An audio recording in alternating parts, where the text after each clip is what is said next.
Tiga, al-iqla' wan nadam wal azmu ala alla ya'ud ilaiha abada.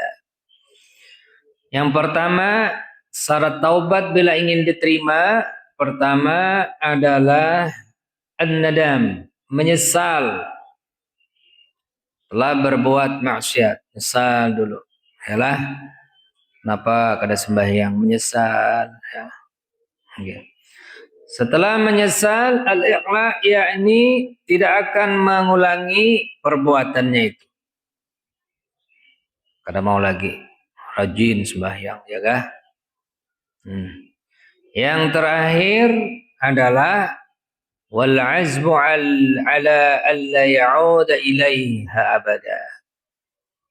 yakni bersungguh-sungguh bertekad tidak akan kembali kepada perbuatan itu. Pertama tadi menyesal, ya, kemudian meninggalkan maksiat itu. Yang ketiga bertekad tidak akan kembali, ya kah?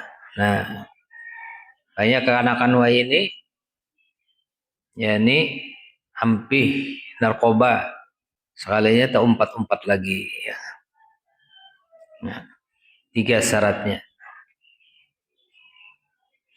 Dalilnya tubu ilallah jami'a, bertobatlah kalian semua, ya kan? Kemudian kullu bani adam khatta'un wa khairul khatta'in at-tawwabun. Setiap anak Adam itu pernah melakukan kesalahan dan setiap orang-orang yang salah adalah bertaubat. Ya ayyuhalladzina amanu, wahai orang-orang yang beriman, bertaubatlah kamu dengan taubatan nasuha, ya, taubatan nasuha.